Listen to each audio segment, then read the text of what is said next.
Pemirsa, bagaimanakah kelanjutan kasus pengendara yang merusak motornya sendiri karena emosi ditilang? Saya akan berbincang dengan Kasat Lantas Polres Tangerang Selatan, AKP Lalu Hedwin. Selamat sore, Pak Lalu. Ya, selamat sore, Mbak. Pak Lalu, apa sebetulnya yang memicu pengendara atas nama Adi Saputra ini begitu emosi dan akhirnya merusak motornya sendiri, Pak?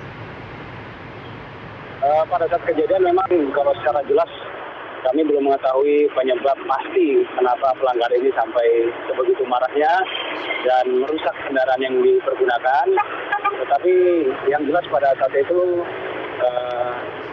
pelanggar tersebut kami berhentikan, kemudian kami jelaskan kesalahannya, dan pada saat itu langsung marah-marah.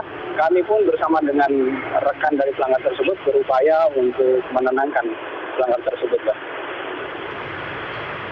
Pak Lalu, siapa sebetulnya pemilik dari motor tersebut, Pak? Pemilik dari kendaraan tersebut pada saat kejadian masih belum sempat kita tanyakan, tapi yang jelas bahwa untuk kendaraan tersebut dipergunakan oleh Adi Saputra dan rekannya. Baik, jadi belum diketahui secara pasti ya Pak, apakah motor ini milik Adi Saputra atau milik dari teman wanitanya? Iya. Oke. Pak Lalu, kapan tepatnya peristiwa perusakan motor ini terjadi dan di mana lokasi persisnya? Pagi hari ini jam 6.36 tepatnya, lokasi di Jalan Petang Sutopo, Serpong, Kota Tangerang Selatan, di seberang Pasar Modern BSD. Oke, nah setelah Adi Saputra ini mengamuk, Pak, apa tindakan yang diambil oleh petugas lalu lintas yang berhadapan langsung dengan Adi Saputra ini? Memang dalam video tersebut agak terpotong, dan sebelumnya petugas beserta dengan rekan dari pelanggar tersebut berupaya semaksimal mungkin untuk menenangkan dari pelanggar agar tidak marah-marah dan tidak merusak dari kendaraannya. Jadi berusaha menenangkan, Pak? Ya, betul. Oke, jadi tidak ikut terpancing ya emosinya? Tidak, Mbak. Kita tetap profesional dengan prosedur dan berupaya menenangkan pada saat itu. Oke. Apakah tindakan mengamuk dari Adi Saputra ini sempat menyita perhatian orang-orang di sekitar dan akhirnya mengganggu lalu lintas, Pak?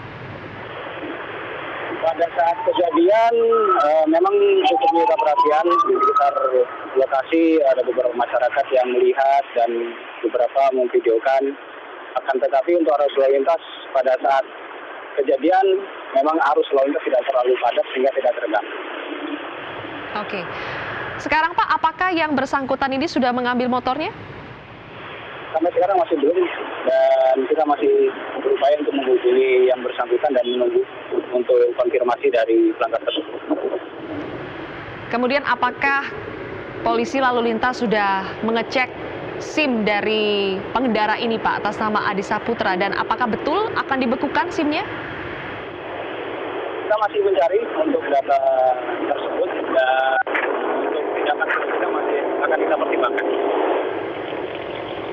Bagaimana Pak? Mohon maaf kurang jelas. Jadi untuk nama Adi Saputra masih kita lakukan pengecekan, dan untuk tindakan selanjutnya masih akan kita pertimbangkan. Oke, tetapi apakah waktu itu petugas di lapangan sempat mengecek kartu identitas dari Adi Saputra ini, Pak? Ya, semua identitas dan surat-surat kendaraan kita sudah coba tanyakan kepada yang bersangkutan, tetapi dengan alasan lupa tidak membawa, kita belum bisa mendapatkan apa-apa pada saat kejadian. Oke, jadi KTP-nya ada ya, Pak? Kemudian usianya apakah sudah mencukupi, Pak? Tidak terbawa. KTP dan surat kendaraan lain tidak terbawa. Pengakuan dari pelanggar pada saat kejadian. Pak, lalu apakah razia ini adalah bagian dari razia larangan penggunaan GPS saat berkendara atau razia pada umumnya saja, Pak? Ini bukan razia, Pak. Jadi kami tekankan kembali pada saat kejadian tadi itu bukan razia, tapi ini adalah protap kami setiap pagi melaksanakan aturan penjagaan dan di lokasi-lokasi yang sudah dilakukan setiap harinya. Oke, baik. Pak, lalu pertanyaan terakhir, apa Pak imbauan terhadap pengendara kendaraan melihat adanya kejadian ini dan kemudian viral, pengendara harus bersikap seperti apa, Pak?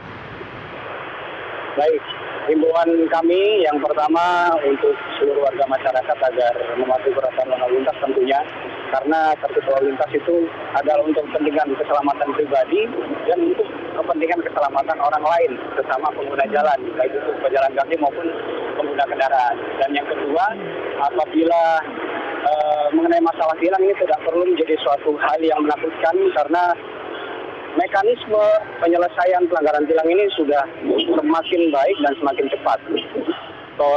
Bayaran denda tilang bisa dilakukan di mana saja, bisa via ATM, ke bank atau dan lain sebagainya yang lebih mudah dan bukan suatu hal yang menakutkan. Baik. Terima kasih Kasat Lantas Polres Tangsel AKP Lalu Hetwi telah bergabung bersama kami di Metro hari.